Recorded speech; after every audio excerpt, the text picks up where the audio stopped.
Hey everybody, this is Chuck Marone with Strong Towns.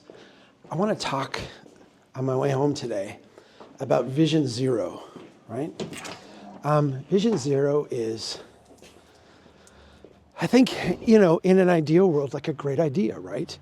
We should strive to have zero traffic deaths. And our vision is that we will someday achieve that, right? We'll someday get to where no one is dying on our roadways. It's kind of funny because here in Minnesota, I think where we are maybe, I'm not going to say more realistic, I think less willing to lie to ourselves, maybe. That's my optimistic view on our culture here in Minnesota. We can't bring ourselves to say Vision Zero. We actually say towards zero deaths. And I've laughed at that and joked about that because it is kind of pathetic. But on the other hand, I think it's more honest than most Vision Zero approaches are, right? At least we are acknowledging that with the current approach, with the way we do things, we're never going to get to zero deaths. It's not really the goal, and it's not really very realistic based on what we do with Vision Zero. Vision Zero has three primary components, right? It has education, it has enforcement, and it has engineering, the three E's, right? Let's go through each of those three because each of the three are based on they're just based on the wrong premise. And there's a reason why Vision Zero falls short. So education, the idea that if we put up signs and billboards, if we put ads in magazines and on the radio, if we hand out t-shirts at football games, encouraging people to not be reckless, not text when they drive safe, that somehow that will change driver behavior when they're behind the wheel. This is a complete misunderstanding of why drivers do what they do. And the thing is engineers know this, right? Traffic people know this and understand this. The entire 85th percentile rule is based on the idea that drivers drive the speed they feel comfortable driving, regardless of any other thing. You can't put an ad in a newspaper and expect people, 5 hours later when they're driving to recall that ad and somehow modify their behavior. I've done a lot of videos on driver behavior and why drivers operate in what psychologists would call system one thinking that it's not actively in your brain passive. This money that we spend on, quote, driver education is an obscene waste. And it's more than a waste, it's actually insulting. It's ineffective, and it really comes down to more victim shaming.